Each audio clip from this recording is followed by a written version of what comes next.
Hello everyone, welcome back to my YouTube channel एज रॉकेट। तो फ्रेंड्स, ये सेकंड पार्ट है हमारी सेकंड यूनिट का, जो है issues and challenges of teaching social science, BES 142 pedagogy of social science.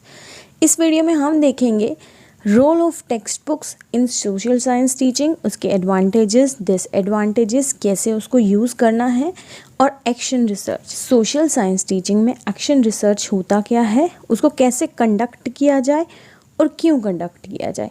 और थर्ड जो हम इस वीडियो में देखने वाले हैं वो है यूज़ ऑफ लोकल और कम्युनिटी नॉलेज एंड लर्नर्स का own experience in the teaching learning process constructivist perspective से। तो फ्रेंड्स, इस वीडियो में हम ये तीनों टॉपिक देखने वाले हैं। तो आइए आज की वीडियो स्टार्ट करते हैं।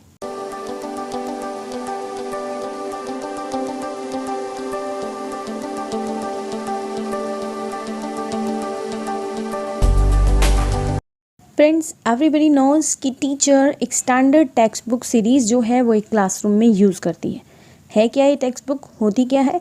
एक कलेक्शन है कॉन्सेप्ट का, फैक्ट्स का, थ्योरीज का, एजम्पशन का, या फिर थ्योरी किसी भी सिलेक्टेड टॉपिक या फिर सिलेक्टेड कोर्स पर। ये हमें प्रोवाइड करते हैं, मतलब एक ही बुक में हम as much as they can provide we can get. तो एक ही बुक में जितना पॉसिबल होता है उतना कंटेंट प्रोवाइड करने की कोशिश एक बुक के द्वारा की जाती है। इसको डिज़ाइन किया जाता है so that it could serve as the only book learner use during a classroom, but they are not usually written by a single author. Friends, एक बुक को यूजुअली एक से ज़्यादा टीचर्स के द्वारा लिखा जाता है और उनके सपोर्ट में एकेडमिशियंस भी होते हैं, जो कॉलेज और यूनिवर्सिटीज़ में प्रोफेसर्स होते हैं वो भी होते हैं, कुछ ऑर्गेनाइजेशन भी होती हैं, NCERT, SCERT, जिनकी उस रिस्पेक्टिव फील्ड में काफ़ी स्पेशलाइज्ड नॉलेज होती है, तभी वो इस टाइप की एक बुक को लिख पाते हैं, जो हमें एक सप्लीमेंट्री मटेरियल, आइडियाज़ या फिर एक हैंडबुक, मतलब कह सकते हो आप, वो प्रोवाइड करते हैं, जिसमें काफ़ी सारी एक्टिविटीज़ होती हैं जो हम through out the academic year को फॉलो अप करते हैं।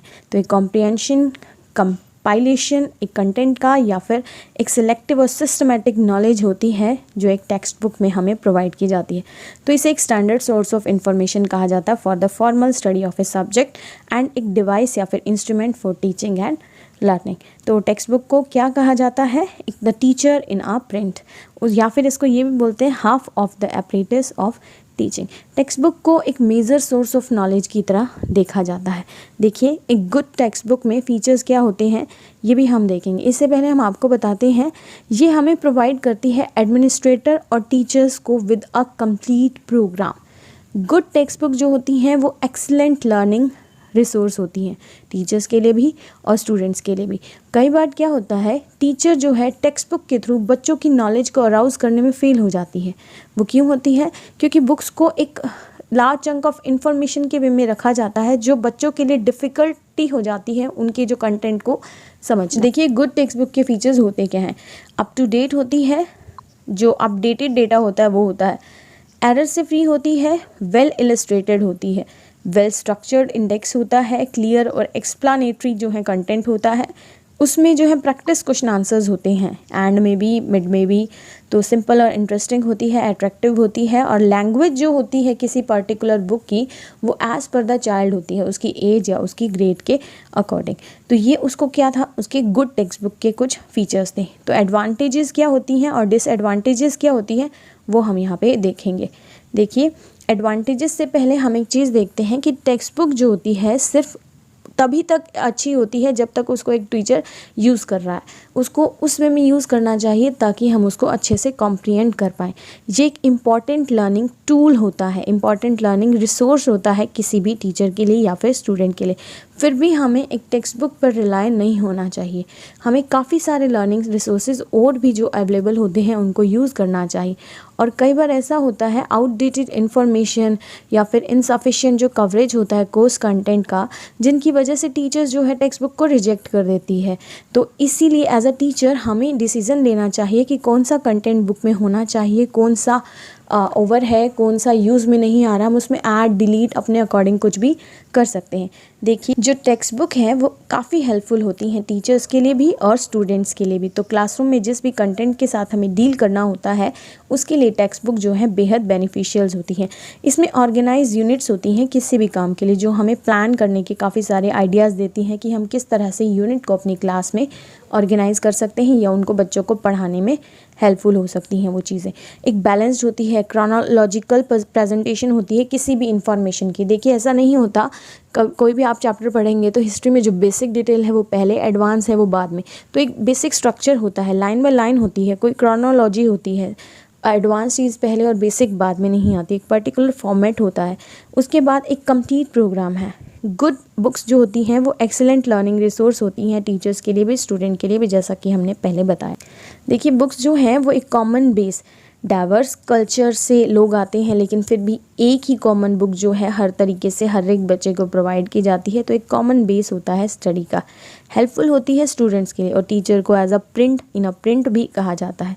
जैसे कि एक रोड मैप होता है किसी भी कोर्स का, उसी तरह से एक बुक होती है जो काफ़ी सारा सपोर्टिंग मटेरियल्स जो है इंक्लूड करती हैं। कई बार इसमें सीडीज़ वगैरह भी होती हैं, हेल्प बुक भी होती है, कोई वर्कशीट भी होती है। तो ये काफ़ी कंटेंट जो है वो बुक्स के साथ ही हमें प्रोवाइड किया जाता है। हमें एक syllabus for the course provide करती है बिकॉज ऑथर जो है वो काफ़ी सारे डिसीज़न लेता है कि किस तरह से क्लास में पढ़ाना है, क्या पढ़ाना है और किस ऑर्डर में पढ़ाना है। देखिए फ्रेंड्स, इसकी जो लिमिटेशन है वो हम, या डिसएडवांटेजेस है वो हम देखते हैं। देखिए बुक्स को as a only resource class में अवेलेबल माना जाता है, यानी सिंगल सोर्स ऑफ इंफॉर्मेशन, जिसका इफेक्ट स्टूडेंट्स पर क्या पड़ता है, स्टूडेंट्स का लिमिटेड पर्सपेक्टिव हो जाता है किसी भी कॉन्सेप्ट पर और किसी भी इश्यू पर।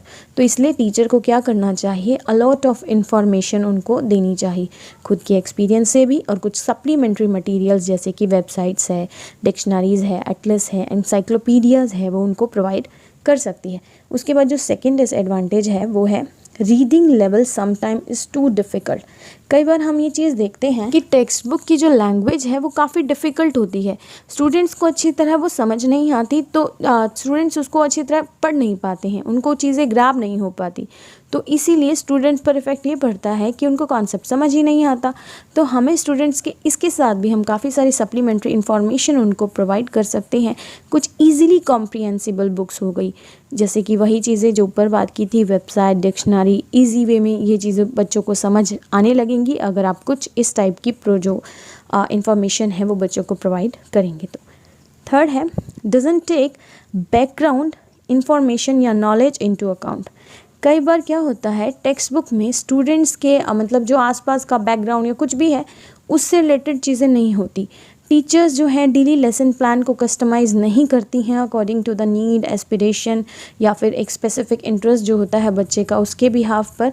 तो हमें क्या करना चाहिए, स्टूडेंट्स को पहले तो आपको ऑब्ज़र्व करना चाहिए, उनकी जो प्रायर जो नॉलेज होती है उसे चेक करना चाहिए और उसी के बिहाफ पर आपको जो नेक्स्ट कॉन्सेप्ट है या टॉपिक है वो डेवलप करना चाहिए, प्रिपेयर करना चाहिए, ताकि बच्चा एक इंटरेस्ट लेकर जितना उसको पता है उसके आगे वो चीज़ सीख पाए। नेक्स्ट है, कई बार जो टेक्स्ट बुक है वो एक्सपेंसिव होती हैं, लिमिटेड कंटेंट उनमें प्रोवाइड किया जाता है, लैक ऑफ इंटर एक्टिविटीज़ होती हैं, बोर्डम का कारण बन जाती हैं और समटाइम्स ओल्ड पैटर्न और आउटडेटेड भी होती हैं। तो कई बार होता क्या है, टेक्स्ट बुक को काफ़ी टाइम से चेंज नहीं किया जाता, तो बच्चे जिससे रेलिवेंट और करंट इन्फॉर्मेशन से अपडेटेड नहीं हो पाते हैं। तो टीचर्स को काफ़ी सारा सप्लीमेंट्री मटेरियल यहाँ पे भी प्रोवाइड करना चाहिए स्टूडेंट्स को, ताकि वो अलग अलग जो लर्निंग रिसोर्सेज हैं उनसे भी गाइडेंस लेकर अपनी नॉलेज या लर्निंग कर पाए। नेक्स्ट है, टेक्स्ट बुक में सारे सॉल्यूशंस होते हैं to all the question which has been raised. तो स्टूडेंट्स को जो इंटरेस्ट है वो लूज़ करने लग जाते हैं कहीं ना कहीं, क्योंकि उनको कुछ नया या चैलेंजिंग तो मिलता नहीं है।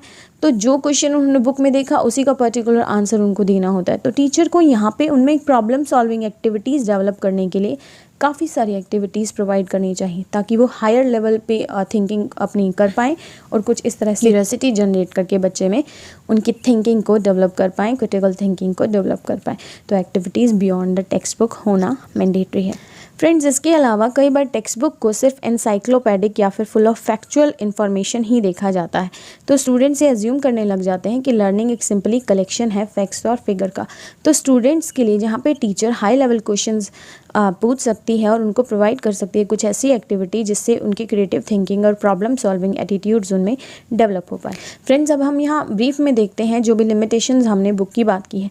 देखिए, सिंगल सोर्स होने के कारण उनका विजुअलाइजेशन स्टूडेंट का लिमिटेड हो जाता है, लिमिटेड थिंकिंग हो जाती है, पर्सपेक्टिव हो जाता है, और उनको old and outdated books over a period of time मिलने के बावजूद उनको जो करंट है वो रिलेवेंट इन्फॉर्मेशन जो है अप टू डेटेड है वो डेटा से अनअवेयर होते हैं। नेक्स्ट, उनकी जो थिंकिंग है वो लर्निंग है जो सिर्फ कई बार उनको क्या होता है, ये दिखता है कि बुक एनसाइक्लोपैडिक की तरह ही काम कर रही है, फुल ऑफ फैक्ट्स और फिगर्स है, इसमें कुछ भी नया एक्स्ट्रा या मतलब हायर लेवल की थिंकिंग वाला नहीं है। उसके बाद नेक्स्ट है जो वो कई बार लैंग्वेज डिफ़िकल्टीज़ की वजह से स्टूडेंट्स के लिए काफ़ी मुश्किल हो जाता है उन बुक्स के कंटेंट को समझना, उसको कॉम्प्रिहेंड करना और अपनी लैंग्वेज में उसको एलेबोरेट करना। बुक्स में सारे क्वेश्चन के आंसर गिवन होने के बावजूद बच्चों को ये लगता है कि यहाँ पे कुछ भी चैलेंजिंग नहीं है, तो काफ़ी स्टूडेंट्स ऐसे होते हैं जो अपना इंटरेस्ट लूज़ करने लग जाते हैं। फ्रेंड्स, कोई भी टेक्स्ट बुक ऐसी नहीं है जो परफेक्ट हो, कंप्लीट हो। क्यों? क्योंकि हमारी जो एजुकेशन है वो डाइवर्स लर्नर्स के लिए बनी है, तो कहीं ना कहीं बुक्स में कोई ना कोई कमी रह ही जाती है।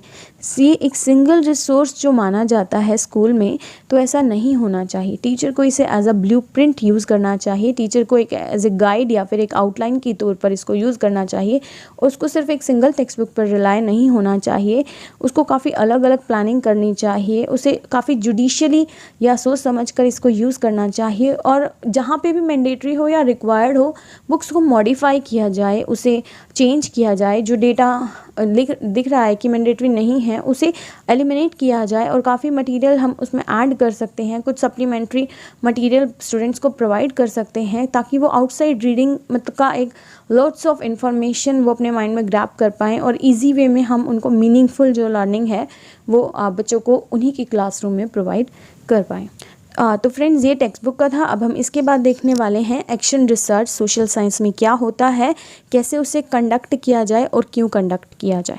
Friends, action research, action plus research. अगर बात करें रिसर्च की तो री प्लस सर्च, यानी कि सर्च बार बार करना, दैट इज़ रिसर्च। और एक्शन यानी उसी स्पॉट में एक्शन लेना उस रिसर्च के लिए, या फिर जो भी की है हमने रिसर्च उसको कहीं ना कहीं इम्प्लीमेंट करना, दैट इज़ एक्शन रिसर्च। ये एक बिलीव मानिए या मिसकंसेप्शन मानिए कि रिसर्च जो है वो एक हर टीचर का काम नहीं है, लेकिन रियलिटी में क्या होता है, अपनी अपनी क्लास में हर एक टीचर कोई ना कोई प्रॉब्लम फेस कर ही रही होती है और उसका सॉल्यूशन किसी ना किसी तरीके से फाइंड आउट करने की कोशिश करती है, चाहे वो खुद से करे, चाहे किसी पीयर टीचर की हेल्प से करे, चाहे कोई स्कूल के मैनेजर हों या इनोवेटर्स हों, किसी की हेल्प से करे, मींस वो प्रॉब्लम को फाइंड आउट करने की कोशिश करती है। तो ये भी एक टाइप से रिसर्च ही है जो एक्शन में है, being in the action, so that is called action research. Term सबसे पहले कॉइन की कर्ट लेविन ने 1940s में, लेकिन इसको एजुकेशन में इम्प्लीमेंट करने वाले फर्स्ट पर्सन स्टीफन कॉरे थे 1953 में। एक्शन रिसर्च एजुकेशन में अगर हम बात करें तो एक रिसर्च है undertaken by the practitioner to find out what action can be taken to solve a particular problem or to improve their practices। देखिए, कोई भी ऐसा पर्सन जो कोई भी प्रॉब्लम सॉल्व करने के लिए पर्टिकुलर एक्शन ले रहा है ताकि वो जो दिक्कत आ रही है, कोई भी प्रॉब्लम है, वो कोई भी उसकी प्रैक्टिस है उसको इम्प्रूव कर पाए, दैट इज़ एक्शन रिसर्च। तो यहाँ पे अगर जो हमने एक वर्ड प्रैक्टिशनर यूज़ किया है वो कोई भी हो सकता है जिसको भी अपने स्पॉट पर दिक्कत आ रही है, जैसे क्लास टीचर हो गया या प्रिंसिपल हो गया, एजुकेशनल ऑफिसर हो गया या कोई भी एक पर्सन। यहाँ तो हम पर्टिकुलर स्कूल की बात करें, लेकिन एक्शन रिसर्च कहीं भी की जा सकती है किसी भी फील्ड में। देखिए, प्रॉब्लम सॉल्विंग अप्रोच है, हेल्प करती है टीचर की परसीव करे, सूझबूझ से चीज़ों को देखें, अंडरस्टैंड करे और सिचुएशन को एसेस करे, जो प्रॉब्लमेटिक सिचुएशन है उसको फैसिलिटेट करे, एक system analysis of possible reason for the cause of problem, कि सबसे पहले कॉज क्या है उस प्रॉब्लम के, ये फाइंड आउट करें। जैसे ही सारा प्रोसेस ये हो जाएगा, फिर काफ़ी मतलब तरह से अल्टरनेटिव सॉल्यूशन प्लान किए जाएं और उनको ट्राई किया जाए और ताकि वो प्रॉब्लम सॉल्व की जा सके। जिस तरह से अगर हम ये सारी चीज़ें करेंगे तो हमें डिससेटिस्फैक्ट्री लेवल से सेटिस्फैक्ट्री लेवल पर हम पहुंच सकते हैं। तो ये भी एक तरह से एक्शन रिसर्च ही है। देखिए, एक्शन रिसर्च को काफ़ी सारे नाम से जाना जाता है, practitioner research, teacher research, site based research, action research. हाँ, फिलहाल इतना ही। तो देखिए, यहाँ पे दिया हुआ है action science research, practitioner research कोई भी पर्सन जो रिसर्च कर रहा है, तो इसी तरह से ये एक्शन रिसर्च प्रैक्टिशनर रिसर्च भी कहलाती है। Teacher research most of the cases में क्या होता है, स्कूल में इस रिसर्च को किया जाता है, तो जहाँ पे इसे टीचर जो है रिसर्च करता है, तो that's why it is also known as teacher research. Site based research का मतलब क्या है, ये एक रियल सिचुएशन में होने वाली रिसर्च है। जैसे कि स्कूल में अगर किसी को प्रॉब्लम है तो वहीं ऑन द स्पॉट उस पर रिसर्च होगी कि क्या प्रॉब्लम है, किस कारण से है, क्या उस पर सॉल्यूशन दिया जा सकता है, ऑन द स्पॉट इसका सॉल्यूशन निकाला जाता है सेम साइट पर, जो जहाँ प्रॉब्लम सॉल्व हो रही है वहीं पे इसका सॉल्यूशन होता है, तो that is also known as site based research. Action science मतलब क्या है, कुछ साइंटिफिक मेथड है, कुछ सिस्टमेटिक वे है रिसर्च करने का, इसी वजह से हम इसे एक्शन साइंस भी बोलते हैं। नेक्स्ट देखिए, वॉट्स ने 1995 में कहा है, ये एक ऐसा प्रोसेस है जिसमें पार्टिसिपेंट एग्जामाइन करता है अपनी ऑन एजुकेशनल प्रैक्टिस को सिस्टमैटिकली या carefully using the technique of research. देखिए, एक्शन रिसर्च, अगर आपको खुद को प्रॉब्लम है तो आप खुद उसकी कॉजेज ढूंढ के खुद उस पर कोई ना कोई एक्शन मतलब इंप्लीमेंट कर सकते हो, उसको सॉल्व कर सकते हो उस पर्टिकुलर प्रॉब्लम को, that means you are also doing action research. तो इसी तरह से एक पर्सन खुद अपनी एजुकेशनल प्रैक्टिस को सिस्टमैटिकली और केयरफुली मतलब एग्जामाइन कर रहा है और उसके बाद काफ़ी सारी टेक्निक अप्लाई कर रहा है उसको सॉल्व करने में। देखिए, एक्शन रिसर्च में ऐसा नहीं है कि अगर आपको कोई प्रॉब्लम है तो आप, सपोज आपके स्कूल में कोई प्रॉब्लम है तो आपने उनको कहा कि भाई आप इस तरह की कोई प्रॉब्लम है तो आप ये सॉल्यूशन ट्राई कर सकते हैं, ऐसे इंप्लीमेंट कर सकते हैं। It means you are not doing action research. Action research is something done by the same person who is implementing that. जो टीचर जिसको आप गाइड कर रहे हो वो जो इम्प्लीमेंट कर रहा है उस पर्टिकुलर सॉल्यूशन को या जो भी प्रॉब्लम है उसका जो सॉल्यूशन निकालने की वो कोशिश कर रहा है, वो एक्शन रिसर्च कर रहा है। जो उसको बताने वाला एक्शन रिसर्च नहीं कर रहा है। इसका मतलब एक्शन रिसर्च का मतलब ये है कि हमें सॉल्यूशन फाइंड आउट करना है, हमें कोई मतलब सिर्फ ऐसे सुझाव नहीं देना, पर्टिकुलर एक सॉल्यूशन तक, एक एंडिंग प्रोसेस तक पहुंचना है, उसको जो भी दिक्कत है उसको रिमूव करना। अब ये देखिए, एक्शन रिसर्च को कंडक्ट कैसे करना है। स्टेप 1 है डेवलप अ फोकस। सबसे पहले हमें एक प्रैक्टिशनर होने के नाते फोकस करना अपनी सिचुएशन कर, जो भी डिससेटिस्फेक्शन हमें प्रोवाइड कर रही है या प्रॉब्लम जहाँ पर भी अराइज हो रही है, तो हम उसको देखेंगे। तो जैसे फॉर एग्जांपल अगर हम फील्ड विजिट के लिए किसी स्कूल में जा रहे हैं, किसी गांव के स्कूल में जा रहे हैं, तो हम ये पा रहे हैं कि क्लास में जितने भी बच्चे हैं मोर देन 50% वहाँ पर बच्चे जो हैं यूनिट टेस्ट में अपने 50% से भी कम मार्क्स ला रहे हैं। तो ये वहाँ की पर्टिकुलर एक फोकस है कि भाई दिक्कत क्या हो रही है और उसके कारण क्या है, ये हमें अब देखने हैं। तो अब हमें ये पता होना चाहिए कि जो भी एक्शन है वो स्पेसिफिकली अच्छे से पढ़ा जाना चाहिए, प्लान किया जाना चाहिए, इम्प्लीमेंट किया जाना चाहिए स्पेसिफिक कॉन्टेक्स्ट में। यानी कि जो भी हमें दिक्कत है वो स्पेसिफाई करना चाहिए मेंशनली। जैसे मार्क्स कम आ रहे हैं तो हमारी पर्टिकुलर प्रॉब्लम ये है, हमें इससे अलग प्रोसेस नहीं अपनाना है, हमें इनेबल करना है, अपनी ही मतलब रिफ्लेक्शन डालनी है अपनी एफिशिएंसी पर और इम्प्रूव करना है प्रोफेशनल प्रैक्टिस को। सेकेंड जो है वो एनालाइज करना है प्रॉब्लम को या फिर डिससेटिस्फाइड स्टेट को। अब जो भी हमें प्रॉब्लम मिली है, जो भी हमने देखा है कि सिचुएशन में दिक्कत कहाँ पे आ रही है, तो हमें उसको एनालाइज करना है। एज अ टीचर, ये पर्टिकुलर सोशल साइंस की बात हो रही है, तो सोशल साइंस के टीचर होने के नाते हमें नोट डाउन करना है कि most of the achievement test जो है सोशल साइंस में, जो अगर हम यूनिट टेस्ट ले रहे हैं वो मैप बेस्ड क्वेश्चन पे आ रहे हैं। तो बच्चों को दिक्कत क्या हो रही है कि उनको मैप जो है वो क्वेश्चन समझ नहीं आ रहे हैं। वो क्यों समझ नहीं आ रहे हैं, तो थर्ड स्टेप पे हमें उनके कॉज को प्रोबेबल करना है, यानी उनको फाइंड आउट करना है कि दिक्कत क्या हो सकती है। हो सकता है कि टीचर को लैक ऑफ नॉलेज हो मैप स्किल्स के बारे में, हो सकता है कि मैप्स ही अरेंज ना हो क्लास में, हो सकता है कि बच्चों का इंटरेस्ट ना हो उस पर्टिकुलर टॉपिक पे, या फिर ये भी हो सकता है कि टीचर जो मेथड बच्चों को पढ़ाने के लिए यूज़ कर रहा है वो बच्चों के लिए सुटेबल ना हो, एज अप्रोप्रिएट ना हो या क्लास वाइज ना हो, कुछ भी आप रीज़न लगा सकते हैं। तो स्टेप 4 में हम एक प्रोपोजिशन बनाते हैं। प्रोपोजिशन मतलब एक हाइपोथेसिस बनाते हैं जो डिक्लेरेटिव स्टेटमेंट होती है किसी भी कॉन्सेप्ट की, यानी किसी तथ्य को समझाने के लिए जो भी बात हम मान लेते हैं वो एक प्रोपोजिशन कहलाती है। तो an idea that is suggested as the possible explanation for something। तो फिर हम स्टेप 4 पे चलते हैं, प्रोपोजिशन। प्रोपोजिशन क्या है? एक तरह से हाइपोथेसिस है, एक डिक्लेरेटिव स्टेटमेंट ऑफ कॉन्सेप्ट। किसी तथ्य को समझाने के लिए जो भी बात मान ली जाती है उसे हम प्रोपोजिशन कहते हैं। तो सब्जेक्ट टीचर के पास हो सकता है do not have thorough knowledge of maps या फिर मैप रीडिंग स्किल्स। क्या पता उसको प्रैक्टिकल नॉलेज ना हो कि मैप को कैसे यूज़ करना, पढ़ा तो उसने है मैप के बारे में, लेकिन उसको ये ना पता हो कि बच्चों को इसके बारे में कैसे सिखाना है। हो सकता है टीचर ट्रेनिंग जो इंस्टीट्यूशन होते हैं उन्होंने भी उसको काफ़ी मतलब जो स्किल्स हैं वो प्रोवाइड ना किए हों मैप रीडिंग या मैप ड्राइंग के बारे में। तो अब हम चलते हैं step 5, planning for intervention. Intervention का मतलब ये होता है friends to come between to make things better. मतलब चीज़ जैसे पहले वर्स थी, अब उसको बेटर बनाने के बीच का जो चीज़ होती है, that is called intervention, is all about learning what strategies work best to improve outcomes and making a difference.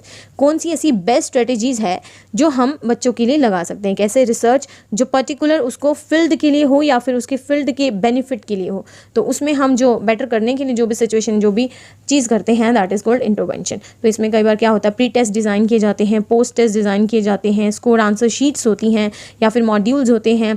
तो ये कुछ बहुत सारी चीज़ें होती हैं जो हम इसमें इंटरवेंशन में प्लान करते हैं। कुछ हैंड ऑन एक्सपीरियंस भी हो सकती हैं, वर्कशीट्स काफ़ी सारी, तो ये सब प्लानिंग फॉर इंटरवेंशन में आएगा। तो ये जो स्टेप 5 है, ये हमारी इग्नू की पर्टिकुलर बुक में दिए हुए हैं। ये एक जो ग्राफ है, ये भी हमने मतलब बाहर गूगल से सर्च किया है। देखिए इसमें क्या होता है, फर्स्ट है आइडेंटिफिकेशन ऑफ ए प्रॉब्लम। सबसे पहले प्रॉब्लम को आइडेंटिफाई किया जाएगा कि प्रॉब्लम है क्या। फॉर एग्जांपल जैसे मोस्ट ऑफ द चिल्ड्रन हैं जो फेल हो रहे हैं SST के एग्जाम में, तो सेकंड में क्या करेंगे, defining, analysing and explaining the problem. तो ये हम सबसे पहले डिफाइन करेंगे, एनालाइज करेंगे और फिर उसके बाद प्रॉब्लम को एक्सप्लेन करेंगे। हो सकता है कि जो प्रैक्टिकल टीचिंग मेथड्स हैं वो इम्प्रूव कर पाएँ scores of science of class 8 student. क्या ऐसा है कि अगर हम प्रैक्टिकल नॉलेज वो करें तो does the practical teaching methods improve the score of science of class 8 students. उसके बाद जो थर्ड है, हम listing and स्टेटिंग all the problem causes. क्या क्या कॉजेज हैं हम उसकी एक लिस्ट बनाकर रखेंगे और अटैम्प्ट करेंगे कि इज मेड टू अटैम्प्ट काफ़ी सारे होंगे to find out the all the reasons. Teacher reasons try करने की, फाइंड आउट करने की कोशिश करेगा कि चिल्ड्रन जो हैं वो साइंस, सोशल साइंस के सब्जेक्ट में ही फेल क्यों हो रहे हैं।